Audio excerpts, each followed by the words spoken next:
artinya ternyata dalam banget ya. Iya ya, tapi emang Ini agak kepentok chimera gitu. insecure apa yang kamu Banyak rasakan? banget. Agatha Priscilla di film sama Agatha Priscilla di nyanyi itu apa yang membedakan? Bedanya beda karakter dan beda berat badan sih. Aku soalnya disuruh gendutin badan pada saat itu. Halo sahabat kompas.com, apa kabar semuanya? Hari ini Ira Gita bakal menemani kamu di acara eksklusif interviewnya Hype bareng salah satu musisi Indonesia, masih fresh, bertalenta. Di sini kita udah kedatangan Agatha Priscilla. Halo. Halo. Yeay. Apa kabar Priscilla? Kompas.com baik dong. Baik. Iya. Hari ini kita bakal ngobrol banyak banget sama Priscilla tentang karya-karyanya dia, tentang apapun yang dilakukan di industri hiburan tanah air. Tapi sebelumnya pengen tanya dulu nih Priscilla, selama pandemi ini ngapain aja sih, mungkin dikasih tahu ke teman-teman. Awalnya agak mati gaya ya. Okay, tidak bisa dipungkiri kayak penyesuaian lah gitu. Tapi pas udah beberapa waktu udah memasuki minggu ketiga gitu, aku akhirnya memanfaatkan waktu di rumah aja itu untuk bikin lagu. Jadinya karena aku lagi ongoing juga albumnya, jadi sekalian kita review lagi albumnya dan aku bikin lagu pakai referensi baru gitu. Tapi sebelum ada pandemi, memang sebenarnya rencananya apa nih? Atau memang udah rencananya banyak? Gitu? Rencananya banyak. Jujur banyak. Tadinya mau rilis albumnya mid-year ini, terus sebenarnya tahun ini pengen ngadain showcase untuk album. Banyak gitu upcoming project. Tapi entah kenapa jadinya justru itu proyeknya pasti on hold, jadinya harus diundur, harus di reschedule. Tapi jadinya banyak project-project baru juga semenjak pandemi ini gitu. Jadi ya rencana yang dulu kita kesampingkan kali ya. Oke. Ini baru aja ya merilis single terbaru. Betul. Masih bayi, masih 2 bulan. Ini judulnya Kaimira. Kaimira. Iya, Sorry. Nggak apa-apa. Gara-gara orang-orang pada salah sampai aku bikin konten akhirnya. Oh gitu, Kaimira. Karena pada salah Chimera. Iya. Sekilas kayak aplikasi foto gitu ya. Iya bisa. Nah, biar nggak banyak yang salah kaprah, mungkin bisa dijelasin apa sih nih Kaimira ini gitu. Oke. Jadi single terbaruku ini itu bercerita tentang insecurities karena aku mikir kayak aku pribadi orangnya insaan banget ya, dan aku yakin semua orang pasti punyalah keinsaannya masing-masing gitu. Nah kayaknya aku ngerasa nggak lengkap nih kalau misalnya di album aku nggak ada yang ngomongin tentang insecurities aku, karena itu struggle yang aku alami sehari-hari gitu. Akhirnya kita bikin deh lagu ini bersama dengan produserku, terus akhirnya muncullah judul Kaimira ini. Jadi karena lagunya ini bercerita tentang insecurities, Kaimira itu sendiri kalau di search engine gitu, keluarnya tuh kayak badannya singa kalau nggak salah, atau badannya kambing, kepalanya singa, buntutnya tuh ular. Jadi itu kayak menggambarkan sesuatu yang tidak akan mungkin terjadi. Itu tuh cuma ada di angan-angan doang. Nah, aku tuh menggambarkan insecurities tuh kayak Kaimira. Kayak itu tuh sebenarnya cuma ada di angan-angan kita doang loh. Itu tuh cuma persepsi buruk kita doang loh. Padahal sebenarnya itu kenyataannya tuh nggak seperti itu. Iya. Wow, artinya ternyata dalam banget ya. Iya ya, tapi emang agak kepentok chimera gitu. Iya.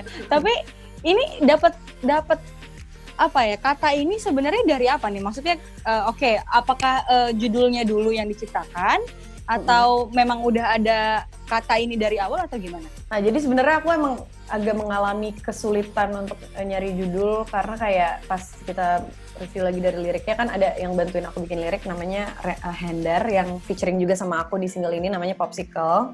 Jadi akhirnya kita terus abis itu judulnya apa ya? Kayaknya kalau judulnya insecure tuh kayak enggak deh gitu. Kayaknya terlalu gamblang gitu kalau insecure. Apa ya. Terus akhirnya kayak muncul ide-ide, kita brainstorm. Terus munculnya juga dari beliau kayak, iya nih ada kata Kaimira ada gitu. Terus akhirnya kita research. kayaknya pas ya udah, jadi akhirnya judulnya kayak gitu. Oke. Kalau dari segi musiknya nih, kamu kan tadi udah menyebutin karena kamu berkolaborasi dengan rapper ya, dengan penyanyi rap. Dari segi musik kamu menyuguhkan seperti apa sih di lagu ini? Jadi untuk aransemen memang dari single-singleku yang sebelumnya, 2 singleku yang sebelumnya, dan untuk lagu-lagu di albumku itu aku ada produserku itu Zaki sama Tristan dari Mantra Futura. Jadi mereka berdua yang bantuin aku the whole album. Nah di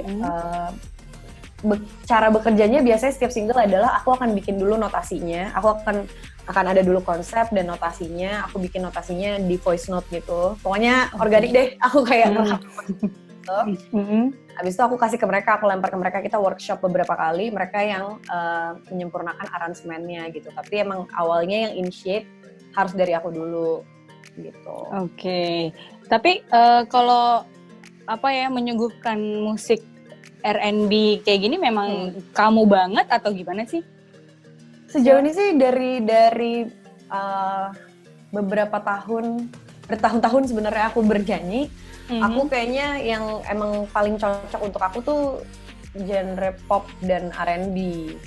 Itu masih paling cocok gitu. Ya sebenarnya referensiku nggak pop dan R&B doang, tapi kayaknya aku untuk menyanyikan lagu tuh aku lebih bagus dan lebih nyaman nyanyi pop dan R&B gitu. Jadi ya arahnya ke situ lah gitu. Tapi akan ada sentuhan-sentuhan elektronik dan alternatifnya sedikit untuk di album nanti. Iya. Oke. Bicara tentang Insecure nih, tadi kan memang lagu kamu yang diangkat tentang ini. Kamu sendiri memang apa yang insecure apa yang kamu banyak rasakan? Banyak banget. Nggak, ya karena aku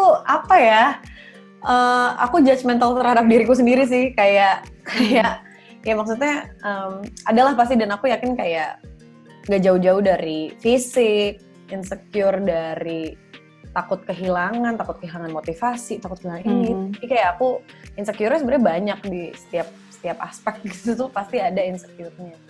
Gitu ya, dan basic cewek aja sih. Oke. Nggak sih, nggak. Aku mau stereotyping gitu, cuma maksudnya kayak insecure-nya ya terhadap penampilan biasanya. Apa yang dilihat oleh orang gitu ya. Iya, betul. Terus mungkin bisa diceritain sedikit gimana akhirnya kamu bisa keluar dari rasa itu dan jadilah si lagu Kaimira ini. Iya, kalau menurut aku, tapi kayak kan kita nggak mungkin ya, maksudnya bilang kalau orang nggak boleh punya insecurity sama sekali, kan itu juga nggak akan mungkin gitu. Tapi ya maksudnya yakin aja bahwa kayak this too shall pass, apapun yang terjadi sekarang juga akan lewat, akan ada brighter days nantinya gitu. Dan itu berlaku juga pada insecure. Kalau kita insecure ya udah, kita ya akhirnya aku harus nge-switch pikiran aku bahwa kayak oke, ini tuh cuma ada di pikiran lo doang loh. Nggak apa-apa, maksudnya punya rasa kayak gitu mungkin untuk mengevaluasi diri sekali-sekali boleh ya, tapi kayak punya pandangan bahwa kayak oke, ini tuh cuma ada di kepala lo doang kok. Dan akhirnya untuk bisa overcome itu, aku belajar perlahan-lahan untuk stop membanding-bandingkan diri aku dengan orang lain. Nah itu yang paling bikin insecure sih kalau menurutku ya, karena kayak untuk memahami kita punya path masing-masing itu kan perlu waktu ya. Maksudnya kayak aduh pasti kita punyalah target sesuatu untuk kayak dia, kayak ini gitu. Tapi kalau dibanding nggak akan selesai gitu. Jadi aku juga masih belajar untuk stop membandingkan orang lain. Iya. Memang harus kayaknya setiap saat kali ya itu harus ditanemin di pikiran kita gitu ya, biar nggak membanding-bandingkan. Tapi ada nggak satu pengalaman misalnya yang kamu ingat banget yang membuat kamu sangat sangat terpukul misalnya gitu karena mungkin dikomentari, atau apalagi kan kalau public figure kan siapa aja juga bisa komentar gitu. Pernah nggak? Ya sebenarnya banyak sih, tapi yang paling kan sekarang aku lagi maksudnya merintis karir soloku. Sebelum aku merintis karir solo ini tuh orang gimana ya, nggak bisa dipungkiri kan aku maksudnya dulu aku udah pernah punya karir musik juga kan. Tapi betul. Kan aku akhirnya break dulu juga karena emang kayak untuk bikin karir solo tuh kan persiapannya panjang gitu. Iya. Nah, di titik itu tuh aku ngerasa orang-orang punya ekspektasi yang sangat tinggi gitu. Maksudnya yang kayak, ini orang udah punya karir musik, masa lo solo doang nggak bisa gitu loh. Maksudnya kayak, Iya. aduh gimana ya, maksudnya untuk bisa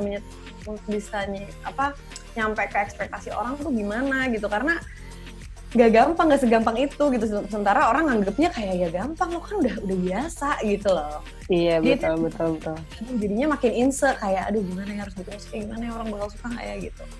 Tapi ya akhirnya itu dia proses, jadinya kayak oke, akhirnya lingkunganku juga mendukung untungnya, jadi aku bisa berproses secara sehat lah, maksudnya kayak oke, ini nggak apa-apa kok, pelan-pelan gitu, akhirnya bisa nemuin aku maunya seperti apa gitu. Oke, jadi memang dukungan dari lingkungan sekitar juga penting banget ya untuk penting banget kesehatan pikiran kita. Oke, ini berarti lagu keberapa dari karya solo kamu? Ini single ketiga.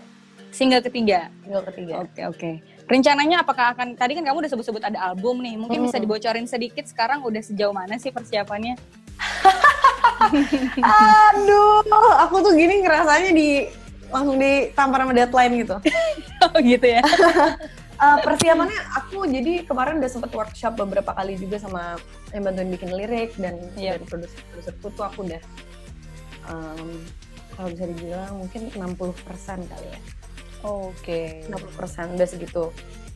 Karena kemarin kepentok di akhirnya proses recording, karena kan aku nggak bisa keluar rumah dan nggak bisa keluar studio, agak beresiko. Jadi itu yang bikin yang agak menghambat prosesnya gitu. Karena kan sebenarnya abis recording bisa langsung mixing mastering dan akhirnya aku nggak usah terlibat lagi kan. Tapi karena prosesnya di hold di recording, jadi ya 60% lah kira-kira. Oke. Tapi secara lagu berarti udah siap ya, tinggal recording aja. Udah tinggal recording aja. Ya ada sih beberapa lagu yang masih dalam tahap songwriting, karena memang makanya karena ada keadaan ini, akhirnya aku dikasih waktu untuk nge-review lagi kira-kira ada yang mau ditambahin nggak, dan kira-kira ada, kalau kemarin kan emang karena punya target rilis di tengah tahun, jadi kayak oke, ya udah kerjain aja. Sekarang jadi bisa kayak oke, kita rombak lagi deh yang lagu ini, kita pikirin lagi. Lebih punya waktu untuk benar-benar mengemas. Ini berarti album pertama ya? Album pertama. Solo. Oke. Tapi mungkin bisa diceritain sih pengalaman kamu selama berkarya di Belantika Musik sebagai seorang solo perempuan. Mungkin bisa diceritain perjalanannya, terus suka dukanya, apa yang kamu rasain, struggle-nya tuh gimana sih? Pril, waktu harus benar-benar mencitrakan diri kamu sebagai seorang solois gitu. Iya itu, aku kan sempat maksudnya gabung di girl band dulu di grup gitu. Terus pas keluar, itu kan aku maksudnya dulu tuh udah punya manajemen dan punya label gitu. Pas keluar aku ya lost, ya kayak anak hilang aja, nggak punya rumah. Maksudnya kayak aku nggak tahu harus geraknya kayak gimana, karena selama ini aku diatur kan, maksudnya kayak oke, harus gini gitu. Jadi aku tahu. Kalau sekarang aku jadi kayak awalnya aku kayak aduh gimana ya, maksudnya gue harus ngapain ya, harus kemana ya, kalau mau minta bikin lagu tuh sama siapa ya gitu, emang lost aja.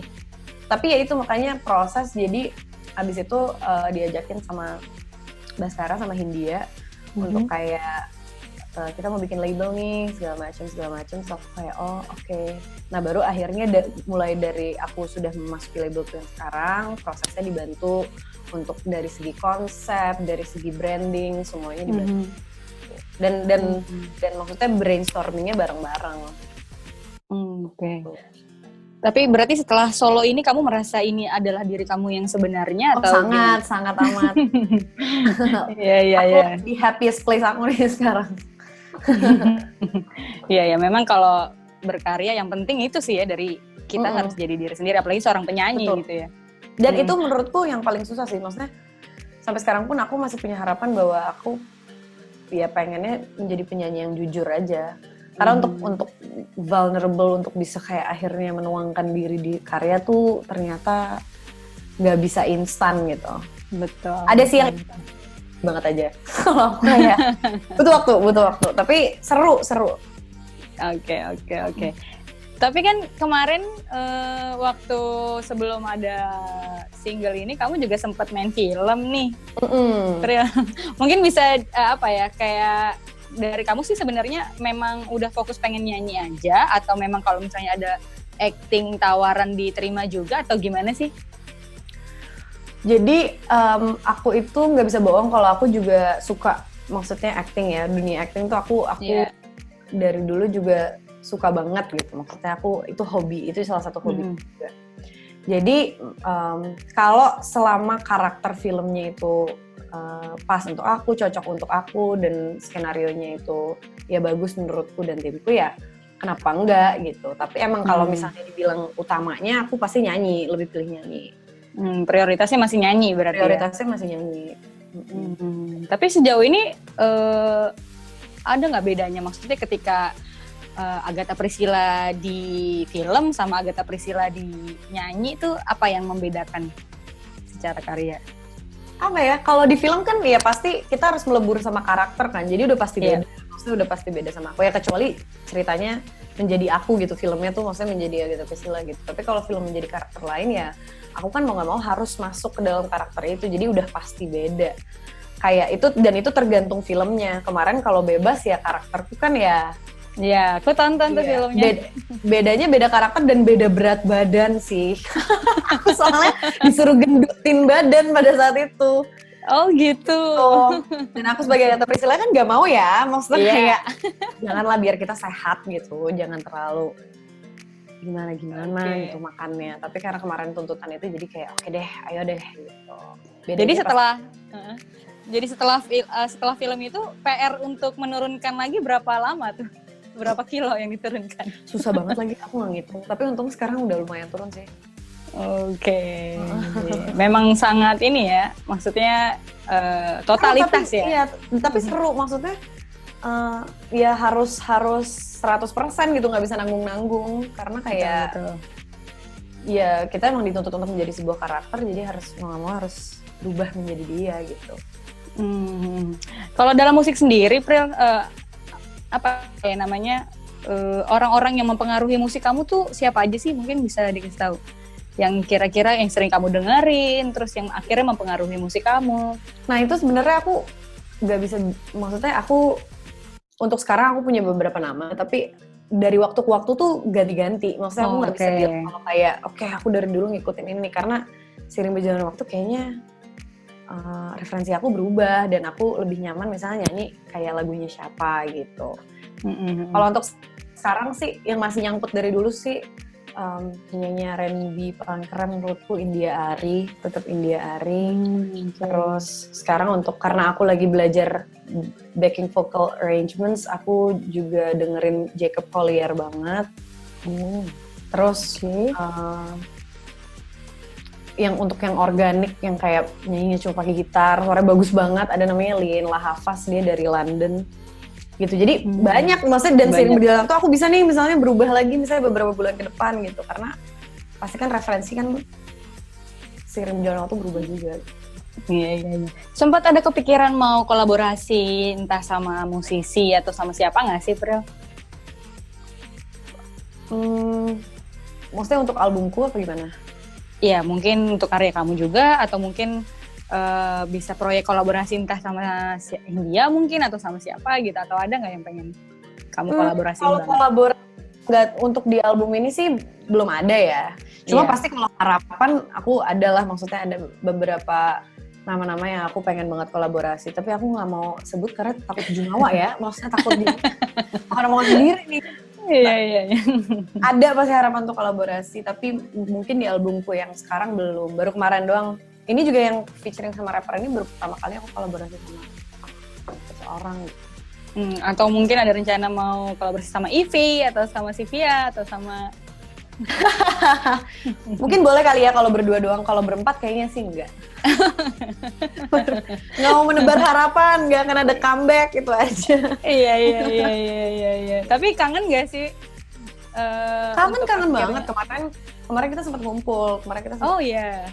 Karena ya selama ini dibilang nggak pernah ngumpul, emang karena kita semenjak kita akhirnya udah split semua sendiri-sendiri, kita tuh nggak pernah ketemu berempat. Bener-bener nggak pernah ketemu berempat, kayak karena nggak ada waktu yang cocok, bukan karena nggak mau ketemu. Akhirnya karena kemarin lagi keadaannya kayak gini, kayak udah pasti ada waktu luang nih. Akhirnya kayak udah kita terbuka, yuk ketemu. Akhirnya kita main kembali gitu. Kangen banget sih. Iya, karena memang kayak Ivy kan juga dia jadi penyanyi juga ya pada akhirnya gitu ya. Iya, kalian gimana? TV-nya juga. Oh iya, jadi mungkin ya sebagai sebagai musisi mungkin bisa tukar pikiran. Betul, musik-musik kalian gitu kan ya? Kita suka tuker-tukeran referensi kok. Kalau kayak lagi ada lagu yang enak, kita share. Terus misalnya kayak ini nih enak nih gitu. Ntar kita tuker-tukeran ide gitu. Oke. Priscil mungkin mau tahu nih pandangannya Priscil tentang industri musik yang saat ini harus ya karena semuanya juga sebenarnya jadi ke ini ya gitu ya. Tapi kamu melihatnya seperti apa sih sekarang kondisi musik kita? Apalagi sekarang kamu juga udah di dalamnya gitu. Iya. Melihatnya gimana? Kalau di kondisi yang sekarang sih aku mikirnya gini kayak ya pasti kesulitan ya. Maksudnya kita pasti mengalami kendala banyak, nggak bisa bohong juga kalau kayak harus ada rilisan yang diundur, terus harus kayak ada rilisan yang bisa dikaitkan dengan apa yang sekarang terjadi gitu. Tapi aku jadi ngelihatnya lebih kayak sekarang kita jadi lebih kreatif untuk menyuguhkan musik ke orang banyak gitu. Dengan sekarang banyaknya ada virtual concert, bisa jamming session dari rumah masing-masing. Itu kan jadi ya aku nggak tahu ya, mungkin kalau nggak ada keadaan ini itu tuh nggak akan terrealisasi dengan cepat gitu. Kalau sekarang tuh kan jadinya kita harus putar otak gimana caranya kita bikin materi promo biar orang tetap lihat walaupun ada di rumah, dan kayak jadinya kreativitasnya lebih diuji aja gitu sekarang. Dan menurutku ini sesuatu yang baru sih, dan masih banyak banget yang bisa dieksplor gitu. Ya akhirnya jadi kita mengoptimalisasikan platform, kita mengoptimalisasikan ya teknologi gitu. Sekarang. Jadi lebih harusnya seniman jadi lebih kreatif nggak sih di masa-masa kayak gini? Tapi jadinya ya karena kita punya banyak waktu di rumah, mungkin dulu musisi-musisi banyak yang terlalu sibuk manggung jadi nggak punya waktu untuk nulis lagu. Sekarang jadi kayak dikasih waktu untuk kayak oke, sekarang brainstorm deh gimana cara bikin lagu, workshop, banyak-banyak yang workshop gitu. Mungkin bocoran kamu udah punya berapa banyak bank lagu nih selama ini? Waduh. 3 bulan. Aku ya nyicil pelan-pelan, ya kalau dikit-dikit sih banyak ya, cuma kalau yang jadi satu lagu ya 1-2 lah di pandemi ini udah jadi. Sebelum pandemi ini udah ada beberapa. Tapi gitulah, ya maksudnya ya kreativitasnya jadi diuji, tapi ya tetap nggak segampang itu untuk kayak nggak ketemu, dan kayak kan kita kadang butuh face to face sama orang, ngobrol untuk tukar pikiran. Sekarang jadi kayak agak terhambat. Iya.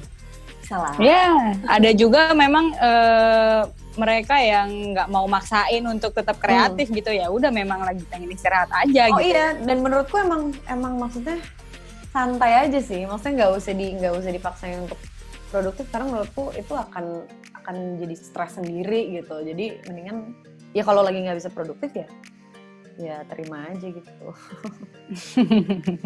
Oke, mungkin terakhir nih, Priscil. Pencapaian tertinggi atau sesuatu apa lagi yang pengen kamu kejar sih di karir kamu, karena kamu kan masih muda nih, maksudnya masih panjang banget karirnya. Tapi kalau kamu sendiri punya pencapaian apa sih di diri kamu?